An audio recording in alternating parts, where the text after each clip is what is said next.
নিজের জেলার প্রতি বিশ্বাস, নিজের ভাষায় টুকটাক কথা বলা, বিশাল এই শহরে অপরিচিত ভিড়ে নিজের চিরচেনা জায়গায় অনুভূতি খুঁজে পাওয়া সেখানে। নিজ জেলার প্রতি স্মৃতিকাতরতা কমেনি একটুও। নাম দিয়েছেন জিন্দাবাদ। বন্দরবাজার স্বদেশ প্রেম ও মাতৃভূমির প্রতি হৃদয়ের ভালোবাসার দৃষ্টান্ত স্থাপন। লন্ডনের ব্রিক লেন বা বাংলার টাউন সকলের পরিচিত। এই ব্যস্ততম এলাকাটি দীর্ঘকাল ধরে একটি বলিষ্ঠ সাংস্কৃতিক বৃত্তায়নের সময় হাত ধরে বিবর্তিত হয়েছে, যার রয়েছে বহু শতাব্দীর এক ঐতিহ্যময় ইতিহাস।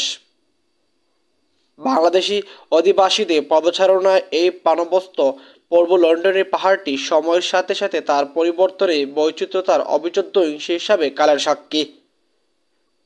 পূর্ব লন্ডনের টাওয়ার হ্যামলেটস এলাকা থেকে হোয়াটসঅ্যাপেলে বসতি স্থাপন শুরু করে যা আধুনিক দিনে ব্রিক লেন, আধুনিক ব্রিক লেনে যা বাংলার টাউন নামে পরিচিত।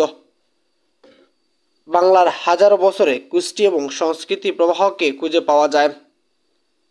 এর কোলাহলপূর্ণ রাস্তার আশেপাশে অগণিত কারি হাউস থেকে শুরু করে সারা বছর ধরে বাঙালি সংস্কৃতি উদযাপন করে প্রাণবন্ত উৎসব।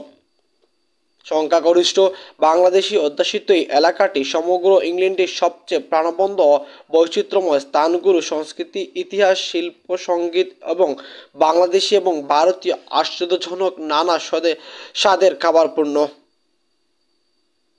শতাব্দীর পর শতাব্দী মনে হবে বাংলার নদীনালার শীতল হাওয়া বেড়ে ওঠা বাংলার কোনো চেনা জানা শহরের গলি দিয়ে হেঁটে চলছি।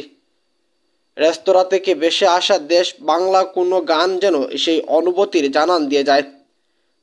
রাস্তার আশেপাশে নানা বৈচিত্র্যময় চিহ্ন থেকে শুরু করে লাল সবুজ ল্যাম্পপোস্ট পর্যন্ত প্রচুর বাংলাদেশি দেশপ্রেমের প্রদর্শন এখানে রয়েছে। এই পার্কটি হয়ে উঠেছে ব্রিটিশ বাঙালি পরিচয় কেন্দ্রবিন্দু। প্রায় শতাব্দী থেকেই বাঙালিরা এই অঞ্চলে অভিবাসন শুরু করেছিল একটি উন্নত জীবনের সন্ধানে। আজ এই অবস্থলটি হয়ে উঠেছে বাঙালি সংস্কৃতি পরিচয় বহনকারী টেমসের তীরে নগর কাব্যর বাংলার টাউন, যেখানে বাঙালিরা খুঁজে পায় নিজের ঠিকানা। শিক্ষা সংস্কৃতি বলে বেড়ায় উঠে নীরবতা জীবনের পথ চলা।